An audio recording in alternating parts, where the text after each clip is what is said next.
자, 그럼 강의 시작하도록 하겠습니다.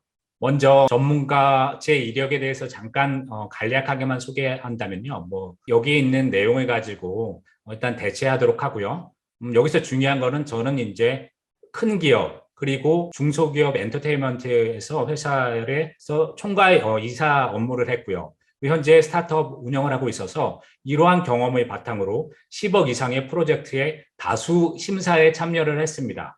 그리고 정부 사업에서도 여러 가지 사업에서도 많이 이렇게 선정된 바 있고요. 그리고 기획과 마케팅의 기본 등을 좀 이제 집필했고, 그다음에 제가 했던 역할이 기획이라든가 여러 가지 이러한 역할이었었기 때문에 이러한 내용을 바탕으로 여러분들이 이제 크리에이터 생활에 함에 있어서 어떻게 그리고 광고주, 브랜디드 컨텐츠들에 이렇게 지원을 하거나 이럴 때 어떠한 목표를 가지고 또 어떻게 이렇게 진행해야 되는지 이렇게 저랑 같이 오늘 한번 알아보는 시간을 이렇게 했으면 좋겠습니다. 그러면은 자, 오늘 강의 절차를 하면요. 우리가 이제 주요하게 해야 될 게 4번 광고주에게 눈에 띄는 기획서. 이 부분이 이제 약간 이제 핵심이라고 할 수 있지만은 그보다도 왜 브랜디드 컨텐츠를 하는지 그리고 브랜디드 광고를 하는 이런 목적이 이렇게 뚜렷해야지만 우리가 이제 이러한 크리에이터로서의 활동을 지속할 수 있다. 이렇기 때문에 이 부분에서 좀 시간을 좀 약간 할애할 거예요. 그리고 오늘 시간 자체가 굉장히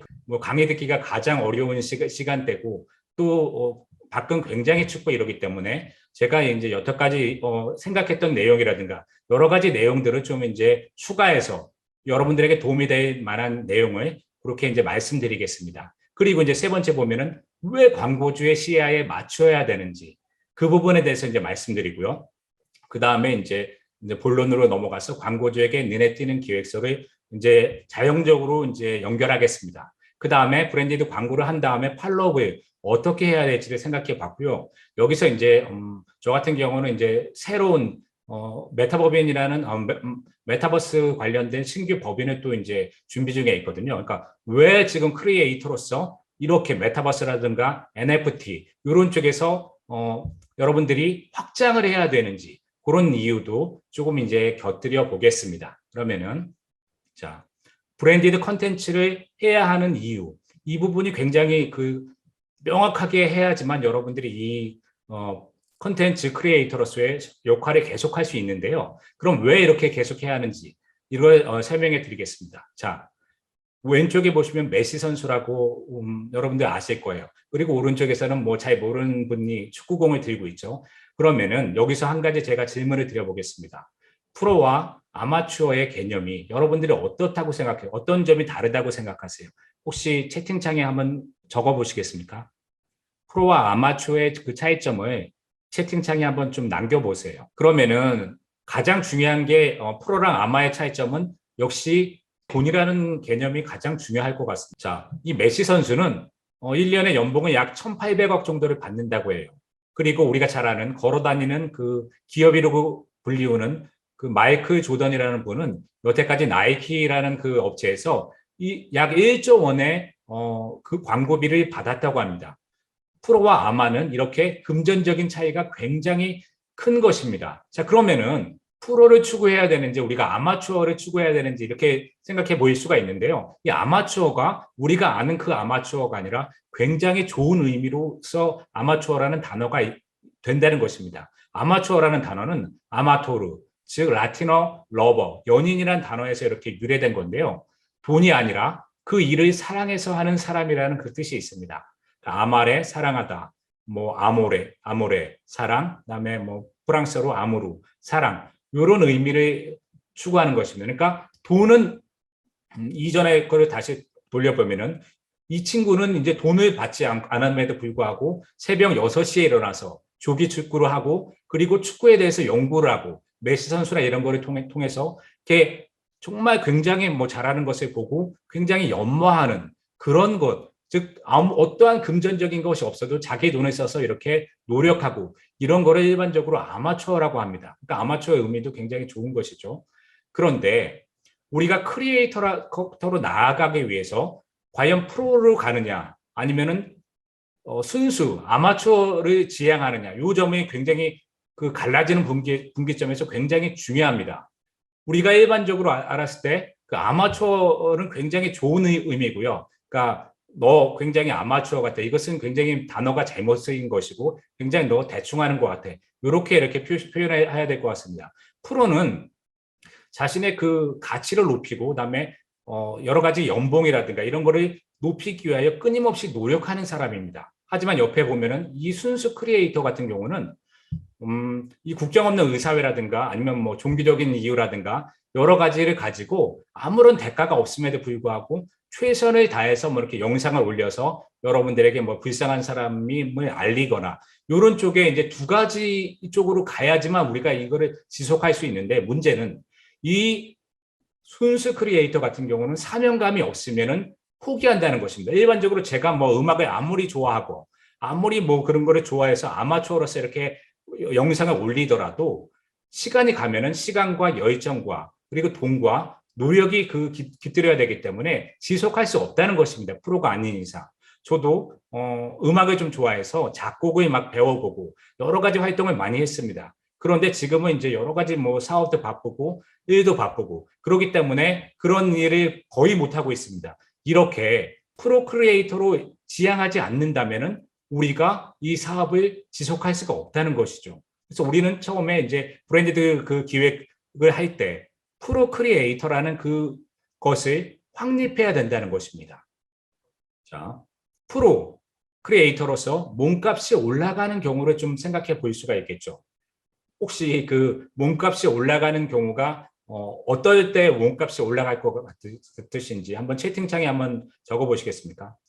네, 나반장님께서 구독자와 조회수가 올라감에 따라서 굉장히 그 몸값이 올라간다. 이거는 그러니까 크리에이터로서 말씀하신 것 같아요. 예, 좋은 말씀인 것 같습니다. 혹시 다른 분은 뭐 의견이 없으신가요? 인지도와 전문성, 다수의 주목과 업적. 굉장히 좋은 말씀이 지금 많이 나오고 있어요. 예, 맞아요. 전부 다. 예. 여러 가지가 있겠죠. 몸값이 올라가는 이유. 다 맞지만은 제가 생각하는 거 몇 개만 그러면 뽑아볼게요.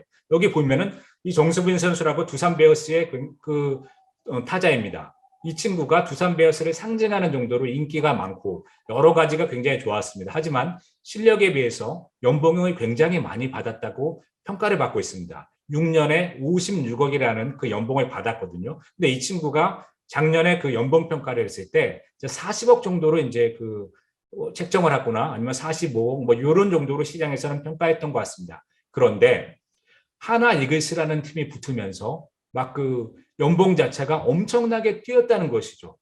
그러니까 이제 두산 베어스도 이 정수빈 선수를 놓치면은 여러 가지 팬들의부터 질타도 받고 그리고 정수빈 선수가 여태까지 3년 동안이나 두산 베어스에 우승하는데 큰 기여를 했기 때문에 이렇게 이 친구를 잡지 않으면 안 되겠다라고 하나의 그 눈치를 봤다는 것이죠.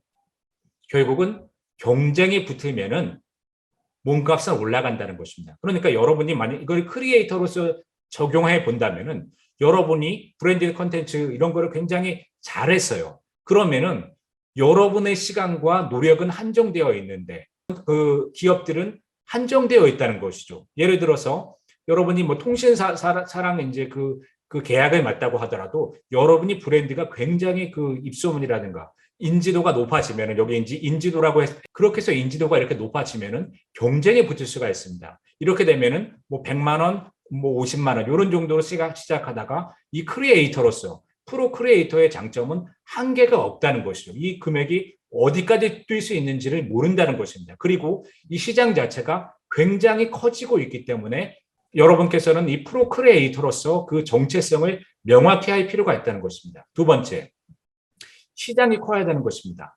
메이저리그와 마이너리그는 굉장히 다른 것이죠. 마이너리그에서는 아무리 연봉이 높아봤자 뭐 2억, 뭐 1억 요 정도만 해도 굉장히 그것도 힘들고 그리고 이동을 함에 있어서 버스를 타고 이동합니다. 미국은 아시다시피 굉장히 그 넓은 거리를 이렇게 그 횡단해야 되기 때문에 굉장히 피곤해요. 그리고 운동하는 선수가 그 경기를 하는데 그렇게 피곤하게 뭐 오고 가는 시간에 다 보내고 그리고 숙소도 뭐 허름한 곳에서 이렇게 보내고 그리고 연봉도 굉장히 짜고 하지만 메이저리그로 올라가면은 그때부터는 대우가 다릅니다. 최소 연봉 기준도 굉장히 높고 그리고 메이저리그에서 뭐 40일, 45일만 해도 평생 연금이 나오고 마이크 트라우시라든가 이렇게 굉장히 잘하는 선수는 뭐 1년에 연봉이 막 수천억씩 받고 이런 정도로 굉장히 중요하다는 것이 이 시장의 크기에 따라서 몸값이 굉장히 차이가 난다는 것입니다. 그런데 크리에이터 같은 경우는 지금 유튜브 시장이 뭐 포화됐다 이렇게는 하지만은 유튜브 그 여러 가지 유튜브 광고에 대해서는 굉장히 시장 자체가 굉장히 커지고 있어요. 기존의 매스미디어에서 유튜브 광고로도 많이 밀려오고 있고 그리고 더군다나 최근에서 가장 핫한 브랜드라고 할 수 있는 메타버스라든가 뭐 이런 시장 그리고 NFT를 통해서 여러분들의 콘텐츠라든가 이미지나 영상을 실제로 디지털 자산화도 할 수 있어요. 그렇기 때문에 이 시장 자체는 엄청나게 커질 수밖에 없다는 것이죠. 그런데 문제는 아까 얘기한 오닝님이 말했듯이 인지도를 여기서 쌓아서 완전히 프로 크리에이터로서만 성장할 수만 있다면 그렇다면 굉장히 유망한 그런 시장으로 나아갈 수 있다는 것이죠. 자, 세 번째. 대체 불가해야 한다는 것이죠. 그러니까 여러분들이 이렇게 할 수 있는데 이렇게 유튜브 컨텐츠 우리가 이제 지금은 이제 딱 보면은 이제 SBA에서 자, 10팀을 뽑을게요. 이렇게 써보세요. 이런 식으로 하면은 뭐 쭈루룩 써가지고 이렇게 맺고 아직은 시장 자체가 이제 초기 단계고 여러분들께서도 더 많은 레퍼런스라든가 그리고 유튜브 광고에 대한 그 기업들의 확신이라든가 이런 것을 이제 그 몰랐기 때문에 굉장히 지금은 이제 그렇지만은 여러분들이 이제 좋은 레퍼런스를 쌓고 대체 불가능한 그런 사람이 된다면은 그렇다면은 그 몸값은 여러분들이 스스로 정할 수가 있다는 것입니다. 결국은 프로는 가치에 투자한다는 것입니다. 이게 굉장히 중요한 건데 우리가 브랜디드 그 컨텐츠에 투자를 하건 아니면 뭐 유튜브 크리에이터로서 아니면은 좀 더 그 영역을 넓혀서 메타버스라든가 뭐 NFT 여러 가지 그쪽에서 그 여러분들의 브랜드와 컨텐츠를 확장시키려고 하더라도 프로로서 가치에 투자해야 된다는 것입니다. 우리나라 사람 약간 이제 한국 분들이 좀 아쉬운 점이 월급을 만약에 100만 원 준다, 200만 원 준다 그러면은 100만 원어치만 이래야지. 50만 원어치만 이래야지. 이런 분들이 많다는 것입니다. 우리 그리고 그런 분들은 없겠지만은 브랜디드 컨텐츠를 제작함에 있어도 어떤 곳에서는 뭐 50만 원이 있고 어떤 곳에서는 뭐 200만 원짜리가 있고 이러면은 50만 원짜리는 대충 하고 그리고 200만 원짜리는 좀 신경 써서 좀 잘해야겠다. 만약에 이런 생각을 하고 있다면은 여러분들 생각을 많이 바꿔야 된다는 것입니다. 자, 미국 같은 경우에서는 어떤 회사에 투자했을 때 프로는 가치에 투자하는 것처럼 이 시간을 자기가 얼만큼 투자하는 것을 굉장히 중요하게 생각합니다. 그래서 미국에서 연봉을 그 협상이라든가 했을 때 그 면접자는 그 물어본다는 것이죠. 오히려 회사에다가 내가 당신의 회사에 5년 동안 정말 죽도록 열심히 일을 하겠다. 그러면은 5년 뒤에 내 가치가 얼마나 바뀌어 있는지를 좀 설명해 달라. 이렇게 했을 때 이제 그 면접하는 분들은 네가 이렇게 열심히 하고 이러면은 어떻게 돼가지고 시장에서 어떻게 돼서 지금보다 뭐 20배 정도 이상의 연봉을 받게 될 것이다. 이런 거를 통하여 내가 시간과 노력과 열정을 기울였을 때 나의 가치가 쉽게 말하면 내 몸값이 얼만큼 성장할 수 있는지 그런 것을 의미한다고 생각하시면 됩니다. 답변이 되셨는지 모르겠어요. 예. 그렇게 해서 했을 때 여러분들께서 이렇게 브랜디드 콘텐츠를 했을 때 50만 원이나 벌어야지 100만 원 벌어야지 콘텐츠를 함에 있어서 계속적으로 지속적으로 하기 위하여 그렇게 수익이 필요하다는 것에서 좀 더 넘어가서 내가 여기서 내 시간과 노력과 열정을 기울인다면 아까 얘기한 대로 가치 내 3년 뒤 5년 뒤의 몸값이 지금보다 몇 배나 뛰게 될지를 생각해서 했을 때 여러분이 확신이 선다면 최선을 다해서 여러분들의 모든 노력을 기울여서 크리에이터로서 그러니까 창의력을 극대화할 수 있다는 것입니다. 결국은 브랜디드 콘텐츠를 하는 목표를 그러면 이제 말씀드리겠습니다. 결국은 프로 크리에이터로 성장하는 것을 여러분께서는 목표로 하는 것을 저는 이렇게 좀 추천드릴게요. 그렇다면은 광고주 입장에서 본 좋은 브랜디드 컨텐츠 기획이란 이제 좀 본론으로 약간 이제 아까 그 내용을 이제 계속해서 이렇게 머릿속에 그 주지한 상황에서 이렇게 본론으로 넘어가도록 하겠습니다. 자, 브랜디드 광고를 함에 있어서 그래도 괜찮은 단계라고 생각했을 때는 일단 수익이 나야 되죠, 당연히. 브랜디드 했으면 뭐 50만 원이든 100만 원이든 150만 원이든 이렇게 수익이 나야 되고 두 번째는 이 브랜디드를 함에 있어서 여러분들의 창의력을 극대화할 수 있도록 해야 합니다. 세 번째는 그 창의력이 아까 얘기한 대로 고부가가치를 실현해야 되니까 그것이 뻥 터져가지고 진짜로 여러분들의 뭐 가치가 굉장히 이제 높아진다든가 뭐 이렇게 그리고 여러분들의 그분들의 것을 오히려 기업체에서 블로그라든가 페이스북이라든가 이렇게 해서 공유함으로써 2차 저작권, 3차 저작권으로서의 그 가치를 극대화하고 다음번에 여러분들과 계약하는 분들은 지금은 뭐 50만 원, 100만 원 줬다고 하지만은 향후에서는 뭐 300만 원, 뭐 500만 원 그 이상을 줄 수 있는 그런 쪽으로 여러분들의 그 가치를 굉장히 고부가가치로 이렇게 하는 것이 그 다음 단계가 될 것 같고요. 그 다음 그렇게 함으로써 여러분들의 결국은 브랜드 파워가 아까 얘기한 대로 인지도라든가 이렇게 이 친구와 하면은 굉장히 믿을만하고 굉장히 그 사람들에게 그 폭발적인 거를 할 수 있고 그러면서 아까 얘기한 대로 더 나아가서 메타버스 속에서 어떻게 그 이런 콘텐츠를 실현할 수 있을까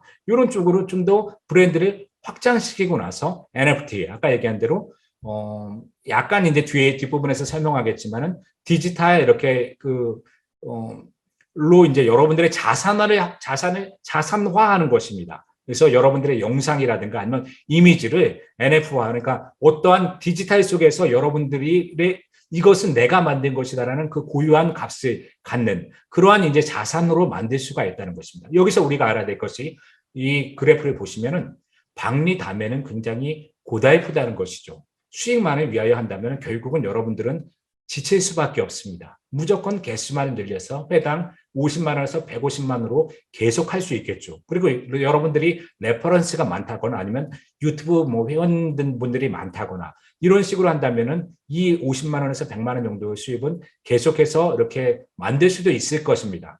하지만은 이렇게 이제 일을 하다 보면은 결국은 여러분들께서는 몸만 힘든 상황이 도달할 수가 있다는 것입니다. 그렇기 때문에 이 브랜드에도 광고를 함에 있어서 브랜드를 만들면 결국 편하다는 것입니다. 그렇게 해서 여러분들이 굉장히 인지도도 높아지고, 이 친구는 브랜드에 굉장히 그 혼이 실렸어. 이 브랜드는 굉장히 사람들에게 소통을 불러일으켜. 이렇게 해서 나만의 차별화에 성공할 수가 있다면 경쟁이 붙게 되고, 이때부터는 이제 고달픈 생활에서 벗어나서 부르는 것이 가격이 되는 이제 때가 오게 된다는 것입니다. 그러면서 이제는 이제 창작자뿐만 아니라 관리자가 된다는 거죠. 이렇다면은 기업체에서는 아까 얘기한 대로 예산이라는 것이 굉장히 중요합니다. 1년에 뭐 30억 정도를 뭐 광고 예산으로 잡았다. 그러면은 이제 초기에 했을 때 뭐 매스미디어에서 얼마, 유튜브 광고는 굉장히 이렇게 적게 잡을 거예요. 하지만 여러분들이 만약에 그 브랜디드 아이디어에서 굉장히 성공을 해서 굉장히 그 기업체에서 이 브랜디드 그 컨텐츠를 계속해서 해야겠다라고 한다면은 예산이 급격히 늘어날 수가 있다는 것이죠. 그렇게 된다면은 여러분들은 이제 지원해서 하는 것이 아니라 여러분들에게 와서 더 많은 돈을 주고 이렇게 여러분들과 계약을 맺을 뿐 아니라 아예 여러분들에게 이 유튜브 광고에 대해서 우리가 지금 뭐 1년에 뭐 3억 정도 이렇게 예산을 잡았는데 네가 그렇게 해서 사람들을 좀 뽑아서 그렇게 해서 좀 여러 가지 그 유튜브 상에서 여러 가지 우리의 아이디어가 극대화되고 여러 가지 고객들의 피드백을 받게 이렇게 하도록 해라. 이런 식으로 할 수 있도록 노력한다는 것입니다. 그래서 협업으로 파워를 늘리도록 해라. 그래서 단순한 브랜디드 콘텐츠를 제공하는 것에서 벗어나서 뉴 미디어의 동반자가 되어서 기업의 홍보에 함께 참여하는 형태의 회사로 발전하게 할 수 있는 그런 목표를 가지시기를 바랍니다. 결국은 이제 브랜드 가치를 높여서 몸은 좀 편하면서 수익을 많이 내는 것이 필요합니다. 박리담의 문제점은 실제로 700만 원 이상의 순수익을 얻는 사장님들도 나이가 많고 그리고 몸이 너무 피곤하면 영업권을 넘겨버리고 쉬는 경우가 많습니다. 왜? 아니 왜 돈을 계속 그렇게 버는데 이렇게 쉬십니까? 이렇게 많이 물어보는 사람들이 있어요. 그러면 그분이 얘기하는 게 이제 더 이상 힘들어서 못 하겠어요. 애들이 이제 대학 다 보내고 이랬으니까. 이제 아까 얘기한 대로 이 영어권에서 조금 돈 받고 이제 저는 다른 일을 찾아볼래요. 이런 식으로 결국은 몸이 힘들고 이렇게 한다면은 포기하게 될 수밖에 없다는 것입니다. 그래서 우리가 장기적인 관점을 항상 생각해 보도록 해야 합니다.